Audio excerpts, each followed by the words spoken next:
भगवान श्री कृष्ण की पावन कथा। बहुत समय पहले की बात है। भारत भूमि में मथुरा नामक एक पवित्र नगरी थी, जहां राजा कंस का अत्याचार अपने चरम पर था। कंस बहुत क्रूर और अहंकारी था। उसे भविष्यवाणी हुई कि उसकी बहन देवकी का 8वां पुत्र उसका वध करेगा। ये सुनते ही कंस भय से भर गया और उसने अपनी बहन देवकी तथा उसके पति वासुदेव को कारागार में बंद कर दिया। कंस ने देवकी के पहले 6 पुत्रों को जन्म लेते ही मार डाला। 7वें गर्भ को योग माया ने रोहिणी के गर्भ में स्थानांतरित कर दिया, जो आगे चलकर बलराम कहलाए। अब समय आया 8वें पुत्र के जन्म का। भाद्रपद मास की अष्टमी तिथि, आधी रात, चारों ओर अंधकार, तेज वर्षा और बिजली की गड़गड़ाहट। ऐसे दिव्य समय में भगवान श्री कृष्ण का अवतार हुआ। जैसे ही श्रीकृष्ण का जन्म हुआ, कारागार के ताले अपने आप खुल गए। पहरेदार गहरी नींद में सो गए। वासुदेव ने बालक कृष्ण को अपनी टोकरी में रखा और यमुना नदी पार कर गोकुल की ओर चल पड़े। यमुना का जल स्वयं मार्ग देने लगा। गोकुल में नंद बाबा के घर योग माया ने जन्म लिया था। वासुदेव ने श्रीकृष्ण को वहां रख दिया और कन्या को लेकर वापस लौट आए। जब कंस ने उस कन्या को मारना चाहा, तो वो आकाश में उड़ गई और बोली, मूढ़, तेरा काल गोकुल में जन्म ले चुका है। गोकुल और वृंदावन की लीलाएं। गोकुल में श्रीकृष्ण का पालन पोषण नंद बाबा और माता यशोदा ने किया। बालक कृष्ण अत्यंत सुंदर, चंचल और नटखट थे। उनकी बाल लीलाएं आज भी भक्तों के हृदय को आनंद से भर देती हैं। कभी मटकी फोड़कर माखन चुरा लेते, तो कभी ग्वाल बालों के साथ खेलते। माता यशोदा जब उन्हें बांधने आती, तो रस्सी हमेशा 2 अंगुल छोटी पड़ जाती। ये लीला बताती है कि भगवान प्रेम से ही बंधते हैं।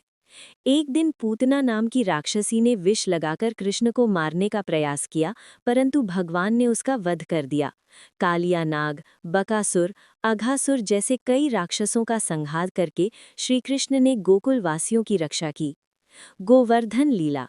एक बार इंद्रदेव के अहंकार को तोड़ने के लिए श्रीकृष्ण ने गोकुल वासियों को इंद्र पूजा के स्थान पर गोवर्धन पर्वत की पूजा करने को कहा। क्रोधित इंद्र ने भयंकर वर्षा कर दी। तब श्रीकृष्ण ने अपनी छोटी उंगली पर गोवर्धन पर्वत उठा लिया और 7 दिनों तक सभी को उसके नीचे सुरक्षित रखा। इंद्र को अपनी गलती का एहसास हुआ और उसने श्रीकृष्ण से क्षमा मांगी। ये लीला सिखाती है कि अहंकार का अंत निश्चित है और सच्चा धर्म प्रेम व सेवा है। राधा कृष्ण का दिव्य प्रेम। वृंदावन में राधा रानी और श्रीकृष्ण का प्रेम संसार का सबसे पवित्र प्रेम माना जाता है। ये कोई साधारण प्रेम नहीं, बल्कि आत्मा और परमात्मा का मिलन है। रास लीला के माध्यम से श्रीकृष्ण ने ये सिखाया कि ईश्वर हर भक्त के साथ समान रूप से उपस्थित रहते हैं। राधा रानी का प्रेम त्याग, समर्पण और भक्ति का प्रतीक है।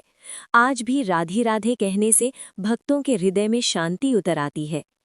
कंस वध और मथुरा। जब श्रीकृष्ण बड़े हुए, तो उन्होंने मथुरा जाकर कंस का अंत किया। कंस का वध करके उन्होंने धर्म की स्थापना की और अपने माता पिता देवकी वासुदेव को कारागार से मुक्त कराया। इसके बाद श्रीकृष्ण ने द्वारिका नगरी बसाई और एक आदर्श राजा के रूप में शासन किया। महाभारत और गीता उपदेश। महाभारत के युद्ध में श्रीकृष्ण ने अर्जुन का सारथी बनकर ये दिखाया कि ईश्वर स्वयं भक्त की सेवा करता है। युद्ध भूमि में जब अर्जुन मोह में पड़ गए, तब श्रीकृष्ण ने उन्हें भगवद गीता का उपदेश दिया। गीता का संदेश है, कर्म करो, फल की चिंता मत करो, सत्य और धर्म के मार्ग पर चलो, ईश्वर पर पूर्ण विश्वास रखो। ये उपदेश आज भी मानव जीवन का मार्गदर्शन करता है। श्री कृष्ण का संदेश। भगवान श्री कृष्ण केवल एक अवतार नहीं, बल्कि जीवन जीने की कला है। वे सिखाते हैं कि प्रेम में शक्ति है, धर्म की रक्षा आवश्यक है, अहंकार विनाश का कारण है, भक्ति से भगवान प्राप्त होते हैं। उपसंहार। श्री कृष्ण का जीवन हर युग के लिए प्रेरणा है।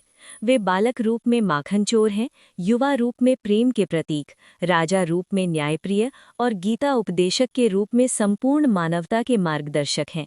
जो भी सच्चे मन से श्री कृष्ण का स्मरण करता है, उसके जीवन से दुख स्वयं दूर हो जाते हैं। जय श्री कृष्ण।